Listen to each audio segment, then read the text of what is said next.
Prieš tai video atvažiavome tokiu keliu, o ką mes veikėme toje Prancūzijoje. Mont Blanc. Pirma diena žygis, nu nežinau, įspūdingas.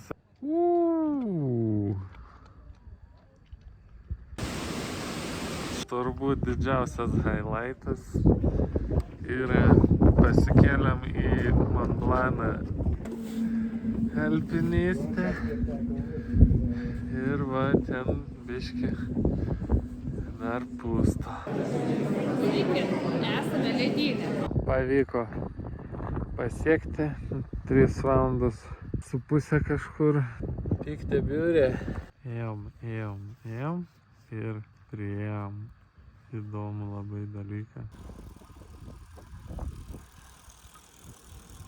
Nu ką, po 8:15 beveik išaušo rytas, jau susipakavom, pilna bagažkė, dviratis, lauktuvų pusė bagažinės, dviratis supakuotas. Ką, pajudėsim link namų savo jau. Ačiū šiem namam ir viso gero. 98%. Panašiai virš 300 važiuosim, šaltoka šiandien, 6 laipsniai. Judam.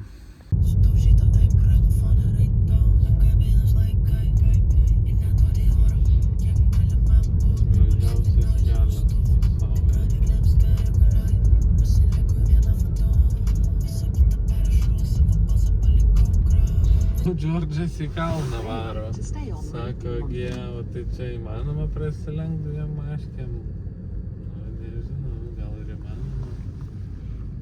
Vinguriuojam. Atvažiavom su 6%, vienu metu ir 3 rodė.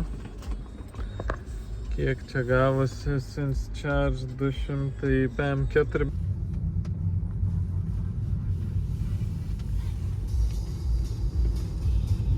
Reikia žiūrėti pagal navigaciją, ne pagal kelią, nes nieko nesimato. Važiuojam debesį. Turim beveik max speedą 1.72. Čia mums reikia pasikrauti beveik pilnai, nes reikės toli važiuoti. 300 km iki viešbučio.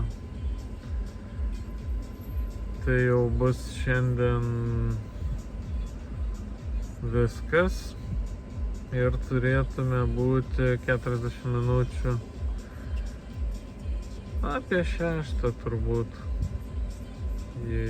Ne, čia 6 rašo be krovimo laiko. Nu tai prieš 7. Tai mes Vokietijoje prie geležinkelio stoties.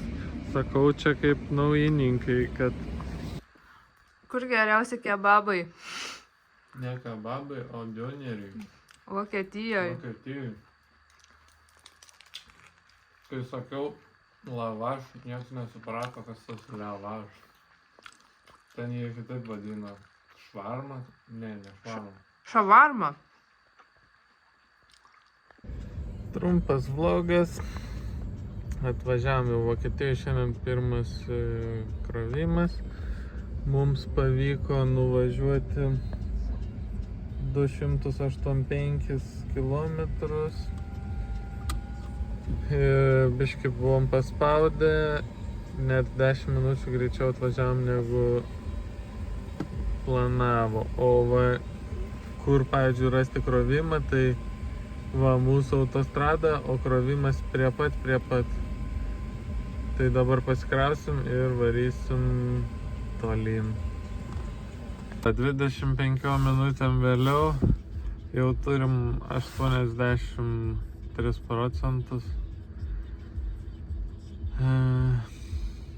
Tai mūsų atveju vis tiek reikia ir šunį pavedžiot. Ir patys nežinau čia kiek čia važiavom. Ai, neberodo. Nu, bet beveik 3 valandas reikėjo važiuoti. Vis tiek buvo ir kelio darbų. Tai tiek jau vienu kartu nuvažiuoti, nežinau, sudėtingai. Policija, vėjo malūnai. 100 vėjo malūnų. Važiuojam. Kelias nesibaigia, kelias tik prasideda. Silpniems kelio apribojimai, drąsiems begaliniai horizontai. Ir sako, tai ką jūs ten su tuo elektromobiliu? Tikriausiai N90 ir velkate savo. Na, nemanau. Važiuojam normaliai, 130. Dar atvažiavam į V4 superchargerius. Taip va atrodo, super gražus, gerai krauna. 300 km, 313 InScharge. Lėkiam panašiai 130, aišku, buvo kur ir kelio darbų, tai ten jau lėčiau, bet va, matosi vis tiek per mažiau nei 3 valandas. Average consumption 100 km 8. Tai va, tokie reikalai. Aišku, jeigu lėčiau važiuotume, būtume dar staupę 17%, na, bet vis tiek su 2 krovimais atvažiuosim beveik 900 km šiandien. Tai nuvažiavom beveik 300 prieš tai, dabar 313 ir lieka mum apie 300 iki nakvynės jau Lenkijoje. Arčiau namų. Varšava, tiesiai. Šiandien mūsų nakvynės su pasikrovimo galimybė. Atvažiavom su 12% virš 300 km ir čia vos ne kaip koks Taujėnų dvaras. Iš tikrųjų labai gražiai atrodo. Tarp kitko su šunim negalima, bet mes atvažiavom ir apsistojom su šuniu. Sakė recepcijai, kad labai gražus mūsų šuo. Tai va, einam parodysiu vidų ir kambarį. Tai va, mūsų toks dvaras apsistoti. Šaunus. Labai skaniai pavalgėm dvare, miegojo Giedrė prastai, kažkokie košmarai. Ir dabar jau važiuosim į Varšuvą, tai turėtume 2,5 valandos atvažiuoti. Šiandien jau lyja, prastesnis oras, 10 šilumos, tai biškai šilčiau negu čia paskutiniam dienom. Bandysim spėti dar į rinkimus šiandien. Tai va. Varšavoje supercharger 200 metrų nepavyko mums iš viešbučio atvažiuoti. Sustojom dar Lodziai, bet labai trumpai, nes iš esmės mums sakė, kad atvažiuosim 11:01, o atvažiavom 11:12, tai čia 10 minučių jau su visais nuvažiavimais, pasijungimais. Tai labai gerai. Kraunamės prie Varšuvos Service Center, jau mašinytė prisimena, nes buvo buvusi čia, prisijungė prie Wi-Fi'aus, atsisiuntė update'ą. Tai gal tik neupdatinsim, nes paskutiniai update'ai labai ilgi būna, apie 50 minučių. Mes tikėkimės, kad praleisim čia truputėlį mažiau negu tiek laiko. Giedrė nuėjo dar į Bedronką, kažką valgyt paims, užkąsim, šunį pavedžiosim. Ir mums čia beveik pilno turbūt batareikos reikės, nes laukia 278 km iki Suvalkų Kauflando. Efektyvaus vairavimo patarimas pradedantiesiems elektromobiliams. Elektromobilio vairuotojams.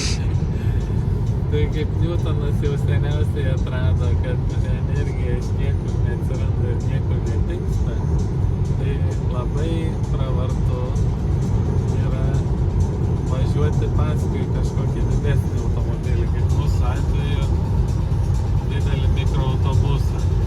Tai net ir dviračių sporte jau važiuojant 30-40 km per valandą, didžiausia veikianti jėga yra vėjo pasipriešinimas. Tai mūsų atveju iš vis važiuojam prieš vėją, prastas oras, čia pagrindinė esmė.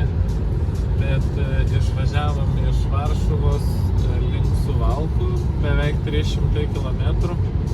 Ir trip planeris sako, važiuok 105, nedaugiau, kad galėtum pasiekti ir tai atvažiuosi ten su kokiais 5%. Nu, mes važiuojam 120, čia sviruoja, sakykim, plius minus, nepilnai gal, ir jau matom, kad atvažiuosim su kokių 19%. Tai, va, toks patarimas. Nebenufilmavom jau tenai Suvalkose, bet va, sustojom pasikrauti. Mes namie vakare grįžom apie 6:30, spėjom balsuoti. Ir kelionės pabaiga. Iš viso nuvažiavom 6019 km, tai čia į priekį, tada iki Prancūzijos pro Italiją važiavom. Tada pačioj Prancūzijoje ir atgal. Kaip matom, beveik 1000 kWh. 161 Wh per kilometrą vidutiniškai, manau labai gerai, nes tikrai nebuvo tobulos oro sąlygos, buvo gana vėsu tiek į priekį, tiek atgal didelę dalį kelio ir lyjo, tai efektyvumas galėjo būti ir dar didesnis. Na, autostradose važiavom leistinų greičiu, tai didžioji dalis 120 Italijoje ir šitą Prancūzijoje. Lenkijoje 140 didžiąją dalį. Tai, na, tikrai jau nevažiavom ten 90 ar 100, tik tai, kad maksimalus tas range'as būtų. Tai visą kelionę jokių nesklandumų, 2 kartus buvom atsistoję į Superchargerį, kur 35 kW tik tai outputas buvo, tai tiesiog pervažiuoju į kitą ir gretimą ir toliau savo kraunėsi normaliu greičiu. Tai bendrai labai esu patenkintas, jokių didelių nesklandumų, viskas puikiai visą kelionę. Ir bendrai statistikos 8 sustojimai kelyje, plus 1 viešbutis sustojimas, nepridėjau kiek tam krovėmės, nes tiesiog lėtas krovimas 11 kW, tai vidutiniškai mums sustojimas ilgiau truko negu į priekį važiuojant, taip ir planavom, kad ilgesniais sustojimais toliau važiuoti, 33 minutės su pusė panašiai gavosi vidutinis. Ir kainavo 156 eurus pasikrauti.